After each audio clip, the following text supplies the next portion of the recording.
स्वागत है दोस्तों। भारत के माओवाद प्रभावित इलाकों में इस समय सुरक्षा बलों ने भारी मोर्चाबंदी की।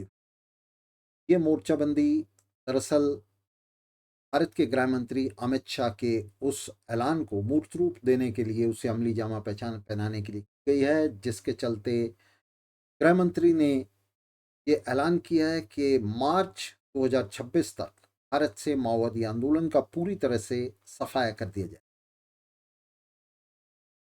इस मुहिम के तहत ही सीपीआई माओवादी के प्रमुख नेता बासव राजू का पिछले दिनों सुरक्षा बलों ने एनकाउंटर कर। इस एनकाउंटर के बाद पार्टी के भीतर नेतृत्व को लेकर पार्टी के झारखंड और आंध्र सेक्शंस के बीच रस्साकशी शुरू हो गई थी और एक टकराव जैसी स्थिति बन गई थी, जिसके चलते फिलीपींस में रह रहे पार्टी के वयोवृद्ध और भूतपूर्व नेता गणपति को भारत वापस आना, अपना इलाज बीच में छोड़। पार्टी के भीतर संकीर्ण क्षेत्रवादी आधार पर ये रस्साकशी और ये टकराव हमें बता रहा है कि पार्टी का राजनीतिक तौर पर दिवाला निकल चुका है, पार्टी का पतन हो चुका है और माओवादी आंदोलन अब अपने अंतिम चरण में है। इस दौर में एक तरफ स्टेट का दमन, राज्य का दमन और दूसरी तरफ पार्टी का यह विखंडन, संकट के इस दौर में अब माओवादी नेता और उनके समर्थक मोदी सरकार से कातर और हताशापूर्ण अपीलें कर रहे हैं शांति वार्ता की। वे शांति वार्ता की मांग कर रहे हैं। वे कह रहे हैं कि सरकार हमारे साथ बातचीत करे और हम सशस्त्र संघर्ष को छोड़ने के लिए तैयार हैं। तो सरकार जो है वो शांति स्थापना के लिए हमारे साथ बातचीत, लेकिन मोदी सरकार इसके लिए तैयार नहीं है। मोदी सरकार पूरी तरह से एडमेंट है, डिटरमिन्ड है माओवादियों को खत्म करने के लिए। दरअसल माओवादियों ने ये जो अपने तथाकथित आधार क्षेत्र बनाए हैं, इन्हें वे आधार क्षेत्र कहते हैं। वे दावा करते हैं कि इन आधार क्षेत्रों में उनका पूरी तरह से नियंत्रण है, प्रभाव है। ये जो आधार क्षेत्र बनाए हैं, ये कोयले और बॉक्साइट जैसे जो मिनरल्स हैं, जो खनिज हैं, उनके माइनिंग के इलाके हैं ये, जहां इन खनिजों की, इन मिनरल्स की माइनिंग होती है। तो ये वो वाले इलाके हैं। इन इलाकों में सरकारें बड़े बड़े पूंजीपतियों के सामने, देशी विदेशी पूंजीपतियों के सामने, बहुराष्ट्रीय कंपनियों के सामने न सिर्फ वहां के प्राकृतिक संसाधनों को, कौड़ियों के दाम इन कंपनियों को और पूंजीपतियों को परोसती रही हैं, बल्कि वहां का जो सस्ता श्रम है, आदिवासियों का जो श्रम है, जो न्यूनतम मजदूरी से भी नीचे वहां उपलब्ध रहता है, उसे भी सरकारें इन पूंजीपतियों को परोसती रही हैं। और ये सस्ते संसाधन और सस्ता श्रम, कौड़ियों के दाम वहां अवेलेबल है, वहां मिल रहा है। इससे बड़ी कंपनियां और बड़े बड़े पूंजीपति वहां सुपर प्रॉफिट कमाते हैं। यानी जितना लाभ वे आमतौर पर कमा सकते हैं, उससे कई गुना ज़्यादा लाभ, ज़्यादा प्रॉफिट वे इन इलाकों में माइनिंग के जरिए कमाते हैं। बहुत बड़ा मुनाफा इस माइनिंग से निकलता है। लेकिन ये जो मुनाफाखोरी है और विकास का ये जो मॉडल है, ये स्थानीय आदिवासी जनता के लिए एक बड़ी विपदा, एक बड़ी मुसीबत वहां बना हुआ है। ये पूरा आदिवासी समुदाय एक तरह से वहां सरप्लस है। ये लोग वहां जो बड़े जॉब्स हैं, इंजीनियर्स के जॉब्स हैं, दूसरे जॉब्स हैं, मैनेजमेंट के जॉब्स हैं, वो नहीं कर सकते। तो ये लोग क्या करते हैं, वहां इनको कमर तोड़ श्रम पे लगाया जाता है, खनन के काम पर लगाया जाता है। ये वहां माइनिंग के लिए मजदूरी करते हैं और ये मजदूरी न्यूनतम वेतन से भी, न्यूनतम मजदूरी से भी नीचे करने के लिए इन्हें बाध्य किया जाता है। तो ये पूरा समुदाय जो है, ये इस विकास के हाशिए पर खड़ा हुआ है, इस विकास का कोई फायदा उन्हें नहीं मिलता। बहुत ज़्यादा प्रॉफिट लूटा जाता है इन इलाकों से, लेकिन उस प्रॉफिट की लूट से उसका कोई हिस्सा इन्हें नहीं मिलता, जिसको लेकर के आदिवासी समुदायों के बीच में वहाँ बड़ा रोष है, आक्रोश है, गुस्सा है, जो प्रतिरोध में बदल रहा है। और इस प्रतिरोध के चलते ये आदिवासी वहाँ हर तरह के संघर्ष के लिए तैयार हैं। माओवादी इस आक्रोश को, इस प्रतिरोध को वहाँ स्वर दे रहे हैं। बड़े बड़े ठेके जो कंपनियां लेती हैं, बड़े बड़े पूंजीपति लेते हैं, वो आखिर में बढ़ते बढ़ते नीचे ज़मीन पर छोटे छोटे ठेकेदारों के हाथ में आ जाते हैं। और इन ठेकेदारों से पार्टी लेवी के नाम पर वहाँ माओवादी बड़ी वसूली करते हैं। इस वसूली से ही पार्टी वहाँ अपना संगठन खड़ा करती है, अपने सशस्त्र दस्ते बनाती है, हथियार खरीदती है, और एक हिस्से को उसके नेता अपनी लग्जरीज पर भी खर्च करते हैं। जैसे मैंने अभी आपको बताया कि गणपति फिलीपींस में अपना इलाज करा।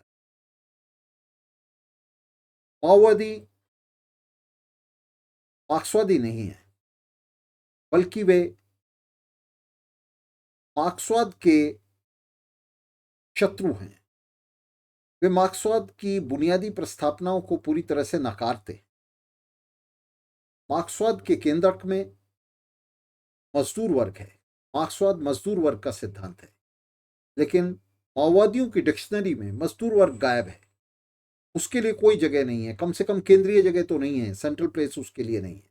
जबकि मार्क्सवाद मजदूर वर्ग को सेंट्रल प्लेस देता है, उसी का सिद्धांत है।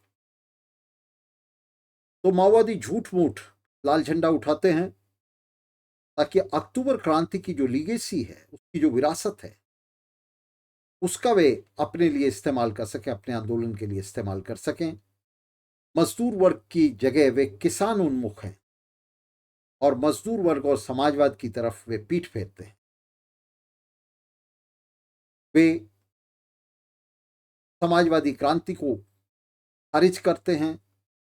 मजदूर वर्ग की सत्ता को, मजदूर वर्ग के नेतृत्व में, उसके अधिनायकत्व में बनने वाली सत्ता को वे रिजेक्ट करते हैं, और वे पूंजीवाद से अलग एक नवजनवादी रास्ते की, एक वैकल्पिक रास्ते की मरीचिका को सामने रखते हैं, जो अपने आप में पूरी तरह से खोखली है, निरर्थक है, जिसका कोई भी ऐतिहासिक या राजनीतिक अर्थ नहीं है। ये एक ऐसी मरीचिका है जिसे आगे बढ़ाकर वे दरअसल समाजवाद के विचार पर, समाजवादी क्रांति के विचार पर हमला करते हैं और उसे हाशिए पर डालते हैं। अगर माओवाद के बारे में मैं कहूं, उसके राजनीतिक अंतर्य के बारे में कहूं, तो मैं कहूंगा कि माओवादी मैंशेविकों और नरोदनिकों का, उनके सिद्धांतों का एक तरीके से घालमेल है। मैंशेविज्म और निहिलिज्म को वे एक जगह मिलाते हैं, और अगर और भी मैं सटीकता से कहूं तो दोनों के जो गले सड़े हिस्से हैं, दोनों का जो कचरा है, उसको माओवादियों ने जमा कर लिया है, और उसी का नाम माओवाद है। मैंशेविकों से उन्होंने दो चरण की क्रांति के उस झूठे सिद्धांत को उधार लिया है, जिसे अक्टूबर क्रांति ने इतिहास के कूड़ेदान में फेंक दिया। वहां से पहले स्टालिन ने, फिर माओ ने, और फिर स्टालिन माओ के इन शिष्यों ने उसे निकाल लिया और उसे दुनिया भर के देशों में, खासतौर से पिछड़े पूंजीवादी देशों में लागू करते हुए वहां क्रांतियों का गला घोट दिया। क्रांतियों को पूरी तरह से दिशाहीन कर दिया, उन्हें दिग्भ्रमित कर दिया। दो चरण की क्रांति का यह झूठा मेंशेविक सिद्धांत कहता है कि पिछड़े देशों में समाजवादी क्रांति नहीं हो सकती, वहां मजदूर वर्ग सत्ता में नहीं आ सकता। वहां समाजवादी क्रांति से पहले एक जनवादी क्रांति होगी, जिसमें मजदूर वर्ग और पूंजीपति वर्ग के हिस्से दोनों साझीदार होंगे, पार्टनर होंगे। ये बहुत ही खतरनाक और बहुत ही जहरीला सिद्धांत है, जो मजदूर वर्ग को पूंजीपति वर्ग के खिलाफ खड़ा करने की जगह उसे पूंजीपति वर्ग के पीछे बांधता है, और दो विरोधी वर्गों के बीच तालमेल बिठाता है, सामंजस्य बिठाता है। चीनी क्रांति की झूठी व्याख्या पर टिका हुआ यह सिद्धांत पूरी तरह से मार्क्स और लेनिन के सिद्धांतों के खिलाफ है और दुनिया भर में क्रांतियों के विनाश के लिए जिम्मेदार है। दो चरण की क्रांति का गांवों और जंगलों से शहरों को घेरने की वाहियात नीति, शहरों, औद्योगिक केंद्रों और मजदूरों को नकारती है। मजदूर वर्ग की नेतृत्वकारी भूमिका को, उसकी केंद्रीय भूमिका को क्रांति में नकारती है और क्रांति को पटरी से उतारती है, उसे गांवों और जंगलों की तरफ धकेलती है जहां क्रांति के लिए कोई भी आधार मौजूद नहीं है। माओ की नवजनवादी क्रांति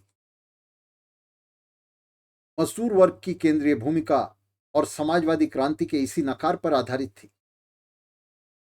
जिस नवजनवादी क्रांति की बात माओ कर रहा था वो पूरी तरह से बोगस प्रोग्राम था, जिस प्रोग्राम ने 1928 तक चीनी क्रांति को पूरी तरह से पराजित कर दिया था। यह सिद्धांत उस समय स्टालिन ने दिया था, जिसे बाद में माओ ने ब्लॉक ऑफ 4 क्लासेस में विकसित किया।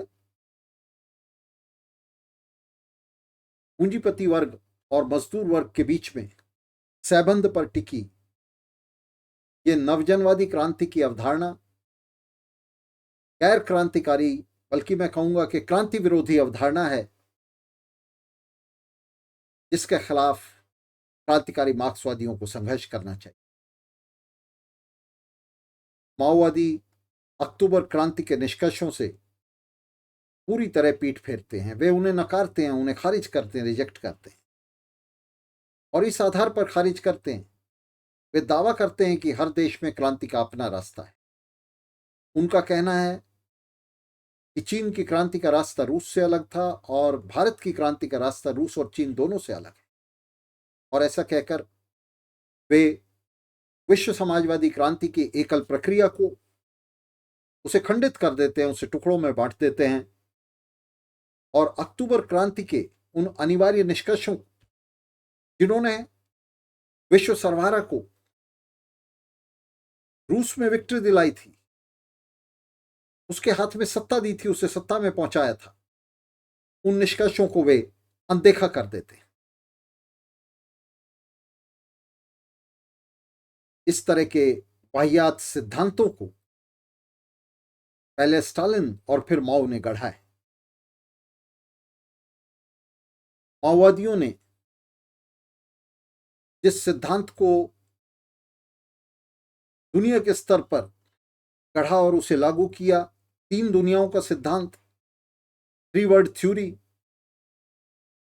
उसने भी पूरी दुनिया में क्रांतियों को कम नुकसान नहीं पहुंचाया। यह सिद्धांत दरअसल सोवियत संघ के खिलाफ अमेरिका के साथ चिपकने के लिए रेसिपी था। 1972 में जब अमेरिका वियतनाम पर भयंकर बमबारी कर रहा था, उस समय माओ त्से-तुंग ने अमेरिकी राष्ट्रपति निक्सन को चीन में आने के लिए निमंत्रण दिया था, न्योता दिया था और चीन में उसका रेड कारपेट वेलकम किया था। निक्सन के इस दौरे के बाद से ही 1972 से अमेरिका और चीन के बीच संबंध लगातार ज्यादा से ज्यादा गहरे होते गए और तब से ही माओवादी पार्टियां अमेरिकी हितों और सीआईए जैसी उसकी एजेंसियों का अनुकरण कर रही हैं, उनके मातहत काम कर रही हैं। पूरी दुनिया में माओवादी पार्टियों की नीतियां अमेरिका और सीआईए की नीतियों के मातहत रही हैं और उनके हितों का संरक्षण करती रही। एक देश में समाजवाद के झूठे दक्षिणपंथी स्टालिनवादी सिद्धांत के समर्थक ये माओवादी राष्ट्रवादी दृष्टिकोण से प्रेरित हैं और वे सर्वहारा अंतर्राष्ट्रीयवाद का खुलकर विरोध करते हैं। उनका दृष्टिकोण पूरी तरह से राष्ट्रवाद की तरफ उन्मुख है। मुझे याद आता है कि किशन जी से एक पत्रकार ने यह पूछा था कि अगर पाकिस्तान भारत पर हमला करता है तो आप क्या करेंगे? तो किशन जी ने उसे उत्तर दिया था कि अगर पाकिस्तान भारत पर हमला करता है तो मैं पहला आदमी हूंगा जो बॉर्डर पर तलवार लेकर जाऊंगा।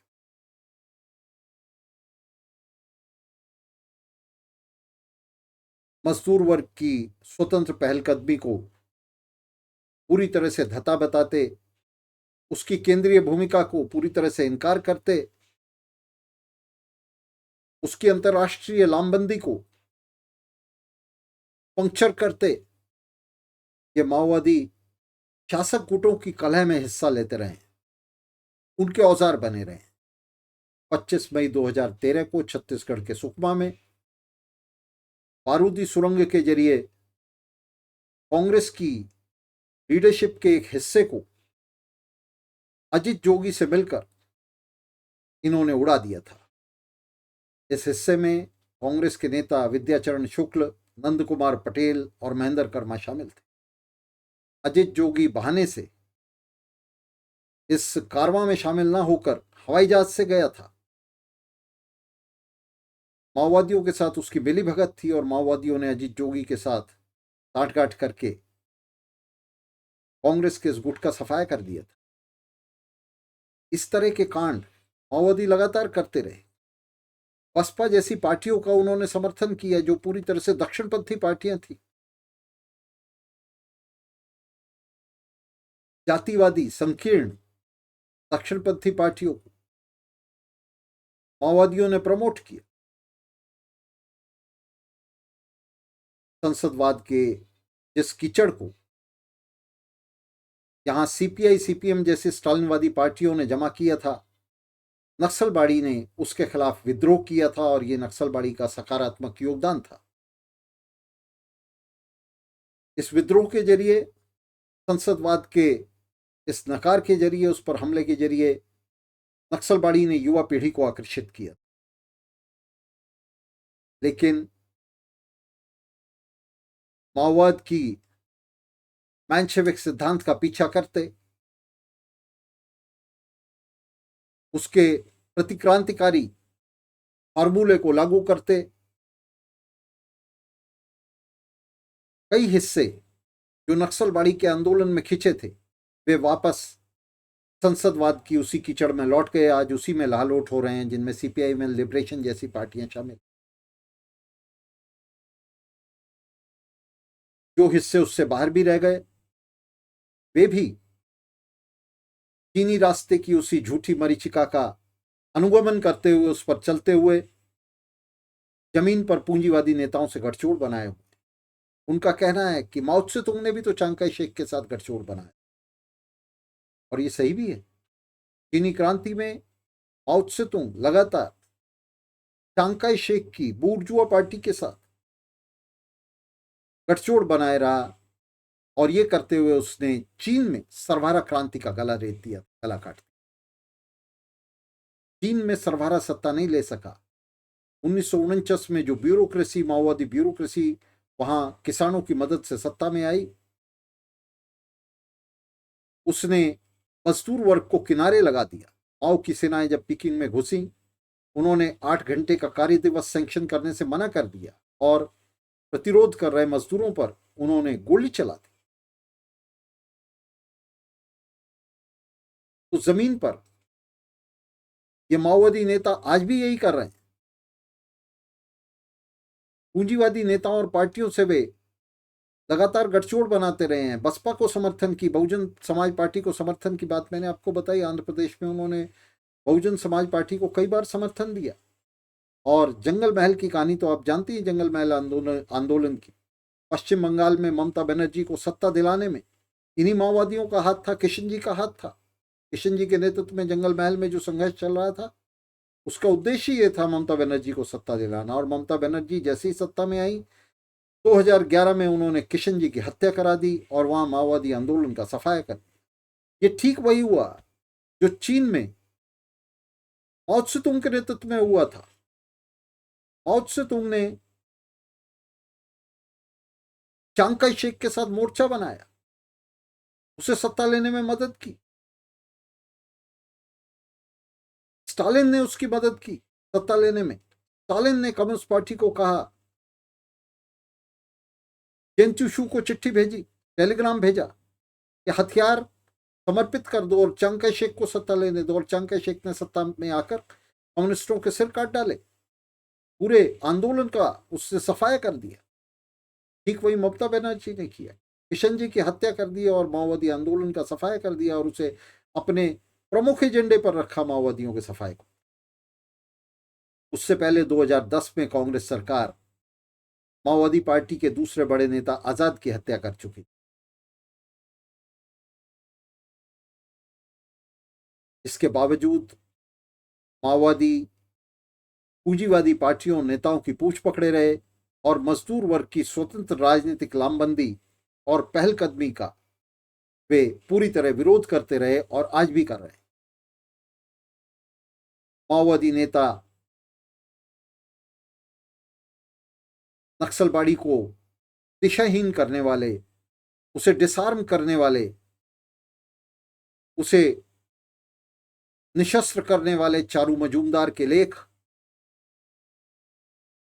लेनिन की नीति के ठीक विपरीत जाते हैं। चारू मजूमदार इस बात का विरोध करता रहा कि मजदूर वर्ग को अलग से संगठित होना चाहिए शहरों और गांवों में। चारू मजूमदार शहरों को केंद्रक बनाकर, मजदूर वर्ग को केंद्रक बनाकर क्रांति की रणनीति बनाने का विरोध करता रहा। उसने मजदूर वर्ग की जगह किसानों को क्रांति के केंद्र में जगह दी। छोटे उत्पादकों को वो क्रांति का नेता मानता था।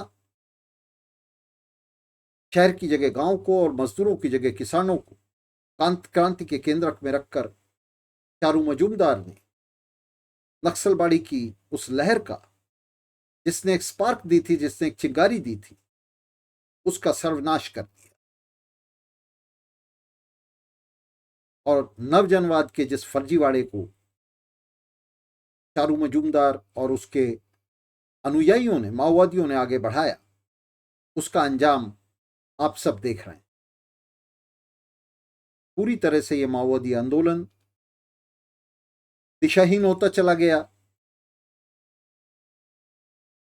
और क्रांति की राह से यह दूर होता चला गया। माओवादी नेताओं ने न सिर्फ इन किसान संघर्षों को, नक्सलबाड़ी जैसे किसान संघर्षों को तबाह कर दिया, बल्कि शहरों की तरफ, मजदूरों की तरफ, मजदूर वर्ग के आंदोलनों की तरफ पीठ फेरने की उनकी नीति ने मजदूर आंदोलन को भी कमजोर कर दिया। मजदूर आंदोलन को केंद्रक बनाकर किसान संघर्षों को उसके गिर्द लामबंद न करके इसकी ठीक उल्टी नीति अपनाकर चारू मजूमदार और उसके साथियों ने सर्वनाश की राह पकड़ी और आज माओवादी उसी सर्वनाश की राह को आगे बढ़ा रहे हैं। और अब लगता है कि उसका एक डेड एंड आ गया है। अब उसके अंत का समय आ गया है। फासीवाद के इस दौर में माओवादी जहां शांति वार्ता के लिए मोदी और अमित शाह से हास्यास्पद अपीलें कर रहे हैं, कातर अपीलें कर रहे हैं, वहीं ऐसा दिखाई दे रहा है कि माओवाद अब अपनी आखिरी सांसें गिन रहा है। इसके आगे उसके पास और कुछ नहीं है मजदूर वर्ग को देने के लिए, किसानों को देने के लिए, मेहनतकश जनता को देने के लिए। और माओवाद का ये पूरा आंदोलन जो सशस्त्र क्रांति के नारों से शुरू हुआ था, जो मजदूर वर्ग की केंद्रीय भूमिका को नकारता था, वो आज आकर फासीवादी सरकार के सामने पूरी तरह से लेट रहा है। तो दोस्तों, इससे निष्कर्ष निकाले जाने की जरूरत है और माओवाद की इस मरीचिका के खिलाफ, जो मेंशेविक सिद्धांत के अलावा और कुछ नहीं है, नरोदनी का आंदोलन से भी कचरा इन्होंने उठाया है, तो इसके खिलाफ एक कंसिस्टेंट संघर्ष की, स्ट्रगल की जरूरत है। इस बात की जरूरत है कि माओवाद के इस पूरे ढकोसले को, इसका राजनीतिक स्तर पर विरोध किया जाए और राजनीतिक परिदृश्य से इसे हटाने के लिए संघर्ष किया जाए, ताकि क्रांतिकारी संघर्ष के केंद्र में अक्टूबर क्रांति के निष्कर्षों को वापस लाया जा सके, मजदूर वर्ग को वापस लाया जा सके, सर्वहारा अंतर्राष्ट्रीयता को वापस लाया जा सके, मजदूर वर्ग की केंद्रीय और नेतृत्वकारी भूमिका पर फोकस लाया जा सके। हम फांसीवादी राज्य द्वारा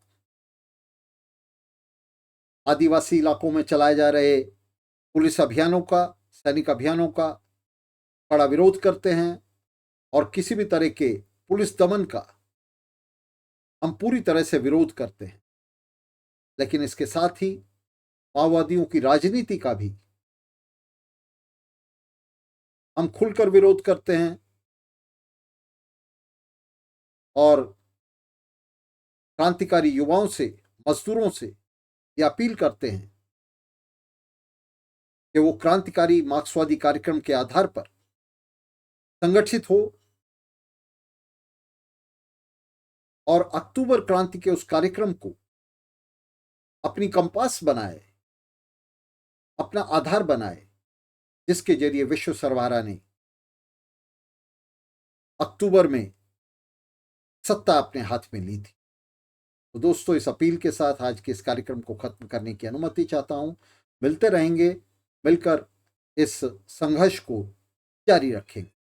बहुत शुक्रिया साथ।